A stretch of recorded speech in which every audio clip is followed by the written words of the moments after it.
Lecture तक अपन लोगों ने 4F सीरीज तक डिस्कस कर लिया था, उसमें कौन कौन से एलिमेंट्स होते हैं, क्या होता है क्या नहीं होता है। आज अपन लोग देख रहे हैं कि 5F जो सीरीज थी, 5F सीरीज थी जिनको अपन लोग एक्टिनोइड्स बोल रहे हैं, उनमें कौन कौन से तत्व आएंगे, कैसे इनको याद करेंगे, क्या इनके नाम में, फिर आगे की बातें करेंगे अपन लोग। ठीक है, तो आज अपन पहले तो एक बार वो 14 डब्बों का एक बार एक छोटा सा वो बना के तैयार तो करें कि किसमें कौन सा एलिमेंट आने वाला है। ठीक है, कितने लाइनें खींचने इसके अंदर 13, ताकि 14 डब्बे बन जाए। 1 2 3 4 5 6 7 8 9 10 11 12 13 काउंट करके चलो 14 हो गए पूरे। 1 2 3 4 5 6 7 8 9 10 11 12 13 14 हो गया। देखो कैसे याद करना है, इसके लिए ट्रिक है। एक लड़का था जिसका नाम था थापायू। ठीक है, तो अपन कहते हैं उसको पढ़ने लिखने का बहुत शौक था और अपनी पुराने स्कूल का नाम कैरियर मेकर उसके में जाता बुक लेके और अपने पढ़ के रख देता। तो कैसे याद करो, देखो थापायू ने नेपाल पुणे अमेरिका के कैरियर मेकर से बुक ली। इतना सेंटेंस याद करना, क्या थापायू ने नेपाल पुणे अमेरिका के कैरियर मेकर से बुक ली। ठीक है, आगे 2 एक्टर नहीं आती जिनमें क्या क्या नाम था, कैफ और एस। उन्होंने एक फिल्म बनाई मैड, उसकी मतलब शूटिंग लोरेंसिया में करी थी। ठीक है, तो कंप्लीट कैसे याद करोगे, थापायू ने नेपाल पुणे अमेरिका के कैरियर मेकर से बुक ली, कैफ एस ने फिल्म मैड की लोरेंसिया में तैयार की। हो गया, तो आओ देखो कैसे करोगे। था TH क्या बोलो, था पा कैसे बोलोगे, PA पा, और यू पूरा यू, थापायू ने साइलेंट है यहाँ पे। नेपाल कैसे लिखोगे, NP नेपाल। पुणे कैसे लिखोगे, PU पुणे। अमेरिका कैसे लिखना, AM अमेरिका के साइलेंट है पे। कैरियर एक हो गया, C से, मेकर हो गया M से। तो मैंने बोला कैरियर मेकर से। बुक कैसे लिखोगे, BK बुक ली। हो गया, उसके बाद ये लो बुक ली। फिर कैसे बोलो, कैफ CF कैफ। एस कैसे लिखोगे, ES ऐश। एस ने फिल्म कैसे लिखना है, FM फिल्म।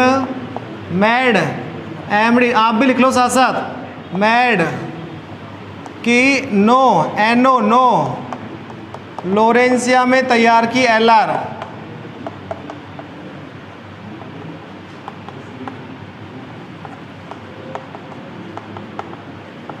ऐसे आपने याद किया, एक बार वापस देख ले। थापायू ने नेपाल पुणे अमेरिका के कैरियर मेकर से बुक ली, कैफ एस ने फिल्म मैड की फ्लोरेंसिया में तैयार। क्योंकि नामों पर एक बार चर्चा करें, एक बार थोड़ा सा मैं लिखता चलता हूँ साथ साथ। इसका नाम है TH का नाम है थोरियम। क्या नाम है, थोरियम। हो गया, इसका नाम है प्रोटेक्टेनियम।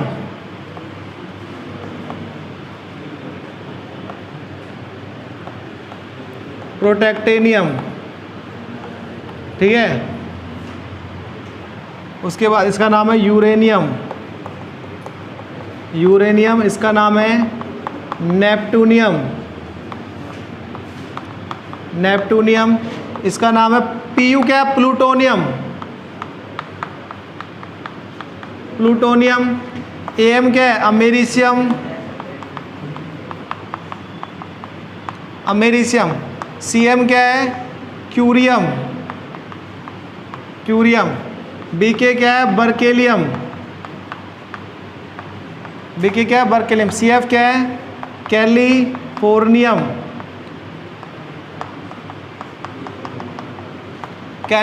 ES क्या है, आइंस्टीनियम। ये क्या है, FM क्या है, फर्मियम। और MD क्या है, मैंडलीवियम।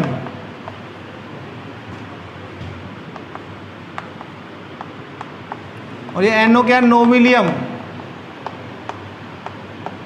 और ये LR लोरेंसियम। ये इनके नाम हो गए भाई, एक बार देख ले। मैंने क्या बोला, TH thorium, protactinium, uranium, neptunium, plutonium, americium, curium, berkelium, californium, einsteinium, fermium, mendelevium, nobelium और क्या है, लोरेंसियम। ठीक है, अब देखो सुनो, इसमें अपन बोलते हैं ये जो एलिमेंट है बड़ा ही खास है, इसका उपयोग डायनेमाइट बम बनाने में किया जाता है। यूरेनियम 9200, 235 का, 92-235 का। एक बात सुने, वे तत्व जो यूरेनियम 92-235 के बाद आते हैं, क्या 92-235 के बाद आते हैं, ये सारे तत्व देखो, ये सारे ये कहलाएंगे क्या, परा यूरेनियम तत्व कहलाते हैं। आपसे कल को कोई पूछे व्हाट इज परा यूरेनियम तत्व, ट्रांस यूरेनियम एलिमेंट, ठीक है, what is transuranium element, तो आप बताओगे वे तत्व जो आते हैं यूरेनियम 92-235 के बाद सारे क्या कहलाते हैं, परा यूरेनियम तत्व कहलाते हैं। इनकी एक खास बात और है, सारे तत्व कैसे हैं, कृत्रिम है, मैन मेड है,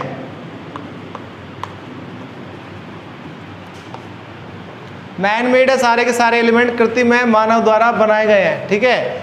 और ये सारे तत्व इस श्रेणी के सभी तत्व कैसे होते हैं, रेडियो एक्टिव होते हैं। कैसे होते हैं, रेडियो एक्टिव होते हैं, और प्रकृति में ये नहीं पाए जाते।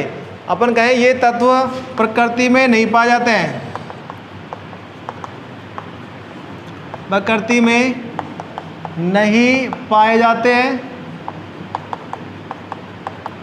इन्हें मानव द्वारा, हाँ भाई, इन्हें मानव द्वारा कृत्रिम रूप से प्रयोगशालाओं में बनाया जाता है। आप सोचो जैसे कि भाई O2 गैस है, मिल जाती है प्रकृति में अपने आप ही, ठीक है, N2 गैस है मिल जाती है, O2 F2 ये गैसें मिल जाती है, लेकिन ये सारे तत्व नहीं मिलते, इनको मानव बनाता है। कैसे भाई, नाभिकीय संलयन और नाभिकीय विखंडन की अभिक्रिया द्वारा, ठीक है। एक बात और, इन्हीं तत्वों को यूरेनियम 92-235 के बाद जो आ रहे परा यूरेनियम तत्व, इनको एक दूसरा नाम और मिलता है, इन्हीं को ही क्या बोला जाता है, दूसरा अति भारी तत्वों के नाम से भी इनको जाना जाता है, सुपर हैवी एलिमेंट्स के नाम से। लिखते चले साथ साथ जो काम की इंफॉर्मेशन लग रही है, इन सारे तत्वों को क्या बोला जाता है, अति भारी तत्व बोला जाता है। अपन ने कल इनका इलेक्ट्रॉनिक विन्यास तो बात कर ली थी, क्या आएगा इसका 5F 0 से लेके 14 तक, 6D 0 से 2, 7S2, ये इनका सामूहिक क्या होता है, इलेक्ट्रॉनिक विन्यास होता है।